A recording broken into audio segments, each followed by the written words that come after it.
I hadn't even seen my new body because I wasn't really seeing myself. And so I go into the dressing room, and this personal shopper, I now refer her as my angel.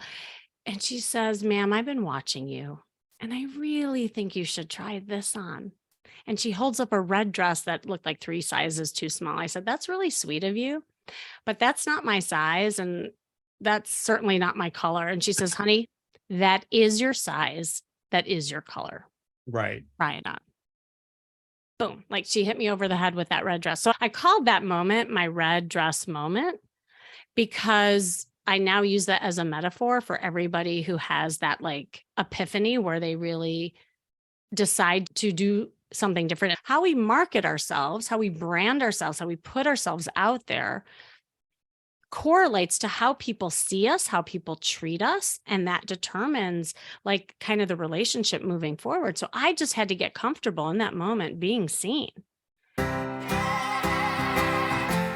Martians landed. Yes. Wearing Prada suits. Yes. Drinking Henry Seltzer. Yes. Chewing juicy fruit. Yes, and? Your branding here. Yes, brand. Your message here. Yes, and? A verse about Yes. your product here. Yes. I'm Hirsch Redbook. Yes, and? I'm a message therapist. Yes.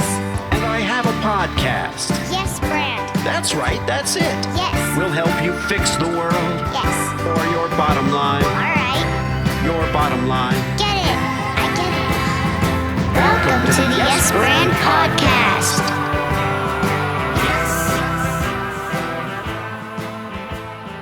In the hot seat today on Yes Brand is Kimmy Seltzer.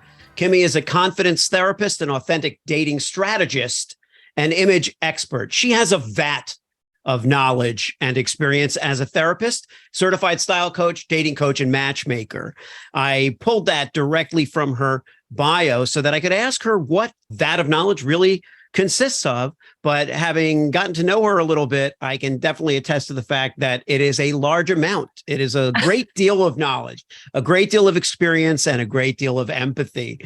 And I've heard her TEDx talk and loved it, and asked her to come on and talk to us a little bit about what she does and what she knows. Please welcome to the Yes Brand stage, Kimmy Seltzer.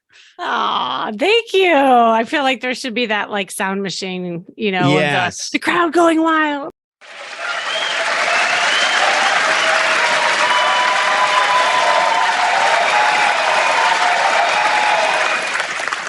Where shall we begin? From the beginning. I can tell you where we can begin. We can begin at your beginning. You begin in the Midwest. I wouldn't say I ended up in the Midwest. I'm powering through the Midwest, and you're on the West Coast now. I got out. But I don't know much about your beginnings. So why don't you do this? Give me your 30-second elevator pitch. Like if we had one floor to travel in an elevator and I didn't know anything about what you do, encapsulate that in a 30-second elevator pitch. And then we can go into, how you got there. Oh, okay. Yeah. Thank you for that. Cause I'll go off on a tangent and tell, cause I have so many stories within my story that like kind of help me get there. Right. But, I call myself an authentic dating strategist these days, more than a coach, more than a therapist, even though that's my training. And I'm also an image consultant. And it's kind of a mouthful to say that I help people look and feel their best so they attract what they want. And, often people come to me to find love, but really what ends up happening is they fall in love with themselves, because as well as I do, is that a lot of times people look outside themselves to seek whatever that is in ways of a partnership. But until you really feel confident and love yourself within, you're not going to attract that kind of right person for you. So I do that in many different ways. And part of it is using my charisma quotient formula, which is the name of my podcast, which you were on. Yes. And we can talk a little bit about that later, but it really is a holistic approach in helping people. But I love the fact that people end up falling in love with themselves. That's something that resonates deeply with me, that it really is about what we feel inside and what we feel about ourselves. Okay, so that's good. That's a good place to start. Let's go back to your childhood. Tell us a little bit about your beginnings. Well, how long do I have for this one? Because this is going to be more than 30 seconds for sure. 38 seconds I'll give you. Oh my God. Well, No, my no, TEDx no. talk, You can have my 60 TEDx seconds. talk, I only had like 8 to 10 minutes, which was Yeah, you could horrifying have, for me. you could do 65 seconds, for God's sake, if it's that important. Okay, thank you. Well, no, and I really love that you asked for my story, because if you listen to my bio and you hear my professional background, I mean, that's all great. And I feel blessed that I've had such, beautiful experiences. But honestly, the reason why I'm so passionate about doing what I am doing is because of my own story and what I went through to get here. And yeah, so I was this kind of good girl from Chicago, living the traditional life with the picket fence and the house and the dog and the kids and the husband. I still have the kids, by the way, but you see where the story's going. It was just, I mean, I really thought that this was my life, and I don't know if you're seeing this in the Midwest now, but the Midwest has just this very kind of traditional,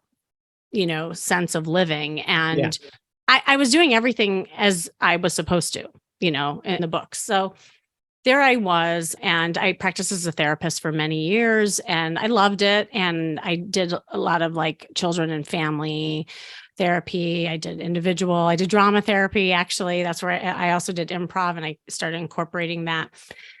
And then everything was going on as planned until we all picked up and we moved here to La La Land, Los Angeles, and we plopped down here. And that's when the record stopped. My traditional life as I knew it just completely disappeared. And there I was all alone, because we ended up doing what all the other people here do. We get a divorce. I like to blame LA, but honestly, I would have been here anyway. I mean, you lived in LA, I think what happened is that, being removed from this kind of cocoon that I was in, there were issues bubbling for sure. Right. But when I was faced with the stress and the things that weren't working without my bubble and my little cocoon and my life, it was like facing the music, and I think that's what happened. And there I was all alone in this new castle with no friends, not knowing what to do with my new life, and 2 very young kids. And on top of it, I looked like crap. Now, I didn't know that at the time. Like, I was just really like losing myself. And I had my mom came in and she helped me like take care of the kids. And I was just going down this really dark path. And when there's a fork in the road and you have a choice, like you could go down the dark road or you could kind of go towards the light. I mean, I was heading towards that dark road, and my clothes reflected it, because in that moment, if you saw me, I would not be wearing this bright red shirt. I was wearing black clothes, maybe a splash of beige, all oversized. Nothing was fitting me. I had By the way, I don't know if bra. there's anything less appetizing than a splash of beige. I just, like, if I were going to write a story about myself in my least attractive moment, I might call the book A Splash of Beige. A splash of beige. Okay, go ahead. I'm sorry. That's really funny that you're the first person that actually hooked onto the beige part, because in my closet all consisted of those colors. It was awful. And I was still wearing nursing bras. I wasn't nursing any longer. Just to see how stuck I was in my mindset, in my clothes. And here's the kicker. I'm a therapist. Like, I should know better. Yeah. And I did everything again in the traditional sense. I did therapy myself. I went to counseling. I had all my friends rally and support me. I did everything that you're supposed to do. And yet nothing was working. Nothing was shifting, because I wasn't really taking action. I was just sitting there in analysis paralysis. And quite honestly, it almost became a crutch. And I use this as an excuse. And I tell people this all the time with people I work with. And you even mentioned it on my podcast. It's like, at what point do you stop just listening to podcasts, reading books, doing therapy, and actually like go out in the world and do things? Whether it is the stand-up comedy, whether it is wearing something different, or, really going out there and dating and learning how to date differently. And so I decided in that moment, when I took a hard look in the mirror and I was just horrified at what I saw, I said, I got to do something different. I can't stand the way I looked. Like, I really saw myself. And I said, enough is enough. I'm going shopping. That's what I'll say. Like, I'm going shopping therapy. So I go to the store, and I'm thinking I'm up leveling myself, but no, I'm doing the Yeah. same thing. I'm putting all black clothes in my arms. Black, maybe a splash. I probably have a splash of beige. Now that I think about it, maybe I had one of those tops, but everything was oversized. It was definitely not like my new body. I hadn't even seen my new body because I wasn't really seeing myself. And so I go into the dressing room, and this personal shopper, I now refer her as my angel. And she says, "Ma'am, I've been watching you, and I really think you should try this on." And she holds up a red dress that looked like 3 sizes too small. I said, "That's really sweet of you, but that's not my size. And that's certainly not my color." And she says, "Honey, that is your size. That is your color. Right. Try it on." Boom. Like she hit me over the head with that red dress. So I called that moment my red dress moment because I now use that as a metaphor for everybody who has that like epiphany where they really decide to do something different and lean into something different. And so I did. I tried on that dress. I twirled around like Cinderella. I squeezed into it and I looked in the mirror and I was like, bam, there I am. And I remember thinking I saw a princess before me, and I really hadn't seen myself like that. Not only in a long time, but I think ever. Like there was just something about that moment that really hit me. And I bought that dress almost as a costume. Because in theater, like when you wear something. So I'm like, I think I'm just going to wear this out in the world and see how it feels, even though I didn't really believe that that was me. Yeah. And all It's a this strange stuff. feeling to inhabit. Like we talked on your show about the voices and the characters, but that you can drop out of that with no perceptible change. When you put on clothes and you really say, I'm rocking this, and you're not going to, it's not Halloween, you're really going to a place, that's big. Well, it's funny that you mentioned Halloween because I remember having that in my head. It's like, I call it costume confidence now. When you put on a costume, like in Halloween, like you'll see these shy girls all of a sudden become vixens in their cat suits, right? Like, but I said, it isn't Halloween. This is my life. I'm going to just own this and just see what happens. And here's the thing that actually surprised me when I went out there in the red dress. I got scared because then I really started getting seen. And that was the moment I realized this whole time I was using the black clothes as a cloak to keep me invisible from you men. Yeah. Because I was scared. And that's where like the journey kind of started. And I realized there was the symbiotic relationship between the outer and the inner when it comes to confidence, that it's not superficial. How we market ourselves, how we brand ourselves, how we put ourselves out there correlates to how people see us, how people treat us. And that determines like kind of the relationship moving forward. So I just had to get comfortable in that moment being seen. Yeah. And I did. And that's what I did. I took that red. I would go in the grocery store with it. I would go to the dog park. I would go on dates with it. Like I just got super comfortable in that red dress. And then once I did, I was like, okay, well, that built my confidence a little. And then I started liking it. But then a new set of problems existed. Well, now how do I talk to the aliens? It's like, good, great. Right. So again, like, and this is part of my whole thing and where my business was born, is that I no longer believe in working from the inside out. I actually think it makes more sense to work from the outside in. And that raises a lot of eyebrows to a lot of people. But I know you get it coming from a brand standpoint. It's like how we put ourselves out there in ways of our style, our first impressions, our voice, what we wear. It can be the big start of building someone's confidence because you're getting validation, but then it's integrating it and then like working on the inside. It's fascinating because it's, as you know, it's actually the opposite in a way of what I tell clients about their brand, which is interesting because we're both kind of saying the same thing, right? Going for the same effect, which is find yourself. But at the same time, you're saying, put on the wardrobe, make the commitment, do the action, and the feeling will come into that action. And a lot of actors will say that too. When I put on the vest, that's when I felt the cowboy. That's when I felt that character. When I put on the star or when I put on the belt. And as a kid, play acting and with our shared experience in improv and stuff, the props The props Yep. can give you the whole idea of it, but it doesn't have to be fake. That's the beauty of what you're saying. It doesn't have to be, it's not just a one-off. It's not just a No. bit. Yeah. And there's a lot of research that has been done on that. Like since I had my epiphany, I have obviously did the research, and because, a lot of people will listen to this and say, all right, blonde hair, blue guy girl from LA, she's just about superficial, like image Right. matters and that kind of thing. But it's not. Like there has been studies that shown that the brain actually shifts. And there's a term called enclothed cognition now from this. Yeah. That means I'm writing that down. yes, and you can look it up. That Clothed enclothed cognition, meaning that when you wear certain clothes, you actually perform differently.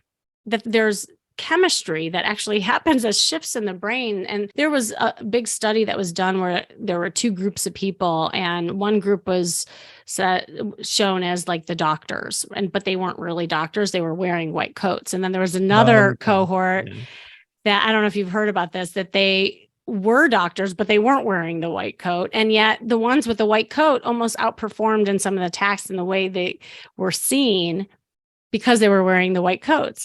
And so then they went in and they did a study on the brain. So it was really fascinating. And I know this to be true in business as well, as like, even if you're, let's say, a speaker or a networker, the minute you walk into the room, I don't care how much inside work you've done, even with your brand, yourself, if you are not advertising yourself in a way that, you want, you may not get what you want. So like if you're a speaker, people are already determining whether or not they would trust or buy something from you from the minute you walk into the room within that 30-second hit.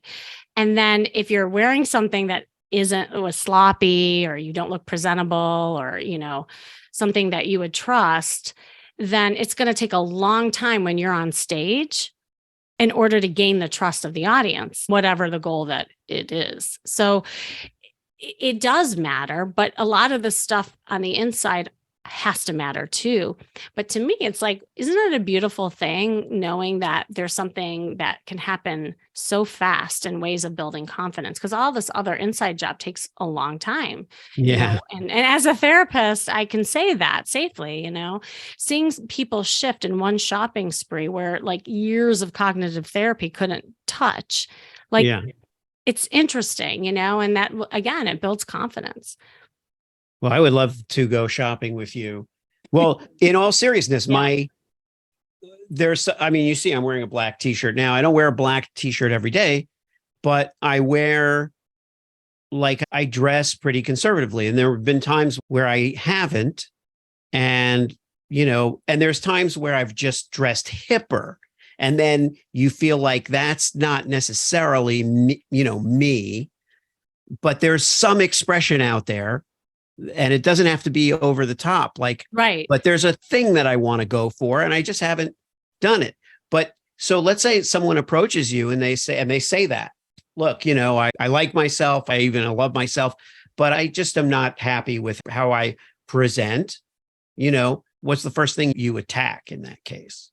Yeah. And that's a really good question and scenario that I get quite a bit, whether it's like somebody who wants to work on just their confidence overall, like social confidence in both business and love, or they're trying to attract someone. It's never like one size fits all. I'm not a cookie cutter approach coach kind of thing. Right. And as a therapist, I think the first thing that I like to do is really understand people's story and journey, and maybe what is causing some of the challenges that they're having now, because everything is related and connected. The past is connected to the future and the choices we make and the habits that get created.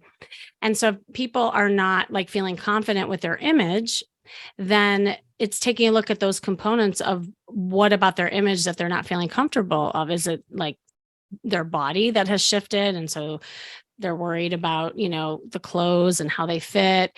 Is it their body language? I do a lot of work on body language, because also in a first impression, there are two things that are happening that's firing in the brain. Again, this is research based. First of all, it takes only 7 seconds to make a first impression. It used to be 30 seconds, like a couple of years ago. So that's how fast our brains are going. And people are making judgments and assumptions on these two things. One is the clothes that you're wearing, and the second is the attitude that you have, which is your body language. And they actually are intertwined. So, because to your point, when you're wearing something, your body language shifts and that sends signals out to the world. So I can't just work on one without the other. So it's like kind of looking at people and their overall, challenges, but then dissecting it and breaking it down into different things that they can work on. So for instance, if someone is wanting to work on their style and maybe they don't even realize they need it, and that happens all the time. I have a lot of stories around that where people are like, oh, Kimmy, just, I'm good with my style. I just need help with, and then they show up. I'm like, okay, like I'm happy to help you. And we really need to go shopping, because your dating image is also different than like your work image or, your mom or your daddy image. So, but in style, I use something called the 3 C's, and everybody can do this at home. And the first C is called the cut of the clothes, meaning what's your body type? And I actually do have a free download for your people. If you're interested, you just go to kimmyseltzer.com/style. And if you download that, both for men and women, I have a guide where you can measure your body, and it's measuring the proportions, not like how heavy you are. It's really the bone structure. For women, there are 5 body types. For men, there are 3. And it's determining this. Guide goes into what clothes flatter that figure and what clothes to stay away from. And that builds your confidence, because when you know the type of cut that goes well with your body type, you look in the mirror, you're like, oh, like I look good in this, and so that's a great first start. The second C is color. I love talking about color and getting away from beige for sure. Like everybody has a color that, first of all, looks good on them, and that's your color, but also different colors speak to different things. Like if you're a woman and you're dating, wear red or pink, because research shows that men respond to red and pink more than any other color.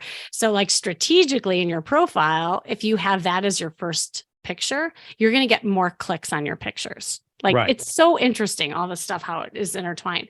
But even like for business, like if you're speaking or, you're trying to sell something, there's certain colors that are good for that. And then the third C is what I just call confident clothing, meaning everyone can do a closet audit and determine an outfit that is their go-to outfit. So pull it out and say to yourself, well, what is it about this outfit that I really feel confident in? Is it the material? Do you like the way it feels? Do you get complimented in it? Is it the cut?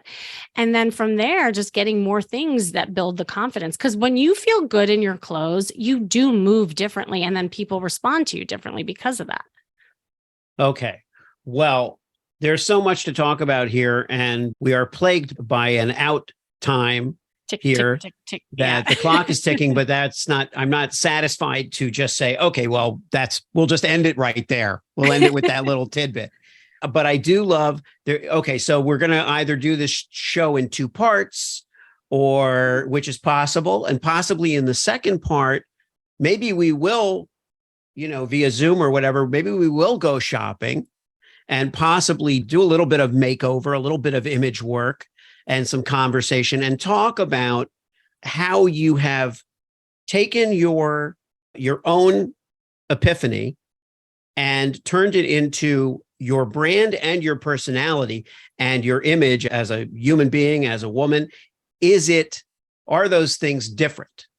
Is the Kimmy Seltzer brand different from Kimmy Seltzer person? And let's visit that topic. Love that. If you'll do that. Oh my God, I'd be happy to. And in fact, I didn't even know you knew this, that I do these virtual makeover sessions where, if you're interested listening to this, it's an hour session where I go over people's body type. They create a virtual closet and I go virtual shopping with them. It's a software that I can Oh, okay. All right. So ideas. Then can we do it? Can we do something like that? We could do like a glimpse of that, right? A glimpse of that. We can dabble in that. Okay. Yeah. If you liked the show, Yes, and it worked for you, yes, then subscribe and leave a yes, friend. 5-star review. Yes, friend. Tell all your friends. Yes, friend. Get your branding here. Yes, friend. Get your branding here. Yes, friend. Did I make it clear? Yes, friend. Get your branding on Yes. before they're gone.